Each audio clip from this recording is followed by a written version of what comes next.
Bonjour et bienvenue. Aujourd'hui, on se penche sur un outil métier assez pointu, le logiciel CBM Manager. On va essayer de décortiquer ça en s'appuyant sur les retours qu'on a pu trouver, les retours utilisateurs, et puis une analyse un peu détaillée. L'idée, c'est de voir ce qui fait sa spécificité, sa valeur ajoutée pour son secteur. Alors pour commencer, c'est quoi CBM Manager? C'est une solution de gestion de la relation client, un CRM comme on dit, en mode SaaS, donc accessible en ligne, sur abonnement j'imagine. Et sa grosse particularité, c'est qu'il est hyper spécialisé, vraiment conçu pour les entreprises de l'habitat, la rénovation, les énergies renouvelables aussi. Ça va de la petite TPE jusqu'au groupe un peu plus important. Oui, et attention, petite précision d'entrée de jeu, hein. Faut pas confondre CBM avec d'autres choses. On entend parfois parler de Condition-Based Maintenance, ça c'est pour l'industrie, la maintenance basée sur l'état des machines, rien à voir. Ou alors le Certified Business Manager, qui est une certification pro. Là, CBM Manager, c'est vraiment un outil de gestion commerciale pour ce secteur très précis de l'habitat. D'accord, merci pour cette clarification, c'est important. Alors justement, creusons un peu ce qui le rend si adapté à ce marché. Sa force, si je comprends bien, c'est qu'il est pensé dès le départ pour des métiers comme l'isolation, le photovoltaïque. Exactement, les pompes à chaleur, la menuiserie, tout ce secteur-là. Et concrètement, ça donne quoi, par exemple, pour le photovoltaïque? Apparemment, le logiciel gère des trucs très spécifiques, comme la qualification des rendez-vous selon la zone, l'éligibilité des toits, le suivi des dossiers administratifs avec Enedis, les mairies, ce genre de choses. C'est ça. Et pour l'isolation ou les pompes à chaleur, il va intégrer la gestion multiproduits et surtout les critères pour les aides de l'État, ce qui est, on le sait, un point crucial dans ce domaine. Donc, cette intégration métier native, comme on dit, c'est présenté comme un gros avantage. Ça fait gagner du temps au démarrage, moins de complexité par rapport à un CRM généraliste qu'il faudrait adapter. Oui, on imagine le temps gagné à ne pas avoir à tout paramétrer soi-même. Tout à fait.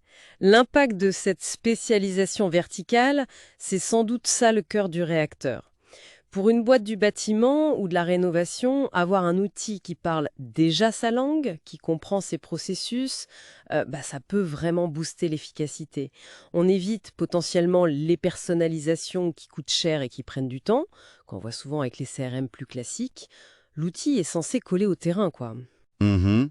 Et il y a un autre aspect qui semble vraiment le distinguer. CBM Manager, ce n'est pas juste pour gérer les clients qu'on a déjà ou les contacts en cours. Il y a une promesse assez forte, un moteur intégré qui génère automatiquement des leads, donc des prospects qualifiés et exclusifs d'après ce qu'ils disent. Ah oui, comment ça marche? Bah, ciblés géographiquement et par produit pour correspondre à l'activité d'entreprise qui utilise le logiciel. Ah, ça c'est intéressant. Ça change pas mal la donne alors, parce que le logiciel ne devient plus seulement un support, une sorte de centre de coût pour organiser l'activité, il est présenté comme un investissement pour acquérir de nouvelles affaires, carrément. Exactement. Et ça explique peut-être pourquoi leur tarif est sur demande. Le coût serait lié à la valeur que ça génère en business potentiel. C'est une hypothèse. C'est très probable, oui. Le prix n'est pas affiché, il faut les contacter, ce qui suggère une certaine flexibilité ou une corrélation avec l'usage, ou les résultats peut-être. Et une fois que ces leads sont là, comment ça se passe? Le logiciel a l'air de structurer tout le cycle de vente. Les équipes de téléprospection l'utiliseraient pour prendre des RDV, Mhm. les commerciaux sur le terrain pour faire leur compte-rendu, enregistrer les ventes, et puis les managers pour avoir une vue d'ensemble. D'accord. Et ils ont une terminologie spécifique, j'ai cru comprendre. Oui, ils parlent de coupons pour désigner un prospect ou un client. C'est leur jargon interne, on dirait. Il y a des modules comme coupons à rappeler, qui utiliseraient même de l'IA pour optimiser les relances apparemment, Ah oui, quand même. et coupons RDV pour suivre les rendez-vous planifiés. Il y a aussi des statuts clairs pour les rendez-vous, confirmés, prévisionnels, et même des alertes liées aux distances pour les tournées des commerciaux. Optimiser la logistique, donc. Voilà, l'objectif c'est vraiment d'affiner le suivi et l'organisation des déplacements. C'est logique. Cette précision dans le suivi, ça répond sûrement à la complexité du secteur. Dans le bâtiment, la rénovation, il y a souvent plein d'étapes, des validations techniques, administratives. Oui, et puis les équipes bougent beaucoup. Exactement. Donc, un suivi très fin. Ça permet de structurer tout ça, du premier contact jusqu'à la signature. Et d'optimiser les flux. Et pour piloter tout ça, il y a un tableau de bord, j'imagine. Oui, décrit comme interactif, avec les chiffres clés en temps réel. Le nombre de leads, les RDV pris, les ventes, Classique, mais indispensable. et on peut filtrer par période, par région, par équipe, par produit. Il y a aussi une fonction pour exporter des rapports, en PDF par exemple, pour analyser plus en détail. L'idée, c'est d'avoir une vision à 360 degrés et dynamique. Cet accès aux chiffres en temps réel, c'est crucial. Surtout dans ce secteur de la rénovation énergétique, par exemple. Ça bouge vite avec les aides de l'État, le coût des matériaux. Il faut être réactif. Voilà, pouvoir ajuster sa stratégie commerciale ou marketing rapidement, c'est un vrai plus. Ça permet de piloter de façon proactive, pas juste en regardant dans le rétroviseur. L'outil intègre aussi des technos un peu plus récentes, non? J'ai lu quelque chose sur l'IA. Oui, un assistant IA. C'est ça. Pour aider à retrouver une info client, comparer des chiffres, les utilisateurs semblent trouver ça utile, un gain de temps. C'est dans l'air du temps, ce type de fonctionnalité. Et puis il y a la dimension mobile, compatible iPad, interface pensée pour être simple en déplacement. Indispensable pour les commerciaux sur le terrain. Oui, et avec une gestion des droits d'accès pour sécuriser les données selon le profil de l'utilisateur. L'IA et le mobile, ce sont clairement des points pertinents pour ce secteur.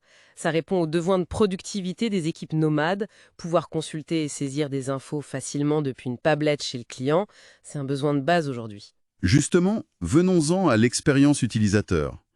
Qu'est-ce qu'ils en disent, ceux qui l'utilisent tous les jours? Bon, l'échantillon d'avis public est assez limité, faut être honnête. On a vu quelques notes sur l'App Store notamment. Oui, c'est souvent le cas pour les outils B2B très spécialisés. Mais qu'est-ce qui ressort? Eh bien, globalement, c'est très positif. Les points qui reviennent le plus, c'est l'ergonomie. Interface intuitive, outil facile à prendre en main. Ça, c'est un bon point. Les utilisateurs parlent aussi des fonctionnalités complètes et surtout du gain de temps et de productivité. Il y en a un qui dit même une vraie centrale intelligente au service de la productivité. Carrément. Ah oui. Le support client aussi est souvent cité en bien. Ultra réactif et humain. Ça compte beaucoup. C'est clair. Un bon support, ça peut faire toute la différence. L'assistant IA est mentionné comme un plus, et un autre retour insiste sur l'adéquation au métier. Cette application CRM me simplifie la gestion des projets, des clients et des équipes sur le terrain. Donc, si on synthétise ces retours, même s'ils sont peu nombreux, 7 notes sur l'App Store, c'est pas énorme, ils suggèrent quand même que l'outil tient ses promesses en termes d'expérience utilisateur et d'efficacité pour ce secteur précis. Oui, ça semble aller dans ce sens. Mais bon, restons prudents. Ce faible volume, ça ne permet pas de tirer des conclusions générales ou statistiquement solides. Pour une entreprise qui envisage cet outil, rien ne remplace une démo personnalisée, un essai pour se faire sa propre idée. Absolument. Alors, si on récapitule, les points forts qui ressortent. Ce modèle unique CRM plus génération de leads, qui le positionne comme un outil de croissance. Oui, ça c'est différenciant. Son hyper-spécialisation métier, qui assure normalement une bonne adéquation au process du bâtiment. L'intégration de l'IA, le support client apprécié. Voilà, ça semble être les atouts principaux. Maintenant, les points qui demandent un peu plus d'attention ou de vigilance. Premièrement, la tarification sur demande. Ça manque de transparence au départ, ça complique la comparaison avec d'autres solutions si on fait un benchmark rapide. Oui, il faut forcément les appeler pour avoir une idée du budget. C'est ça. Deuxièmement, le peu d'avis public. Ça incite vraiment à aller chercher plus d'infos via une démo ou des contacts directs. Et puis un dernier point. Oui, un point que l'éditeur lui-même met en avant d'ailleurs. L'outil seul ne suffit pas. Il faut que les équipes adhèrent, qu'elles soient prêtes à adapter un peu leurs habitudes de travail. C'est un projet de changement aussi, pas juste un outil technique. C'est toujours le cas avec ce type de logiciel, effectivement. L'adoption est clé. Du coup, le profil idéal pour CBM Manager, ce serait quoi? Une entreprise de l'habitat, de la rénovation, TPE ou PME? Donc le gros défi, c'est l'acquisition de prospects qualifiés de manière régulière. C'est ça. Celles qui veulent structurer, automatiser leur prospection pour avoir un flux d'affaires plus stable. Par contre, une boîte qui maîtrise déjà bien sa prospection ou qui préfère un modèle de coût fixe connu à l'avance. Je serai peut-être moins intéressé, oui. Alors, qu'est-ce qu'on retient de tout ça? CBM Manager, ça se présente pas juste comme un CRM classique, mais plutôt comme un partenaire stratégique orienté croissance.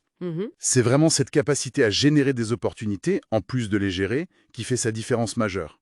C'est une solution pensée pour les boîtes du bâtiment et de la rénovation qui veulent activement se développer. Et pour finir, peut-être une petite question à laisser en suspens pour la réflexion, puisque ce logiciel se vend comme un générateur de valeur, de chiffre d'affaires potentiel. Comment une entreprise peut-elle vraiment mesurer son retour sur investissement? Ah, bonne question. Au-delà des métriques habituelles d'un logiciel, le temps gagné, l'efficacité, etc., quels nouveaux indicateurs on pourrait suivre? Si l'outil devient une source directe de revenus, quels KPI deviennent pertinents?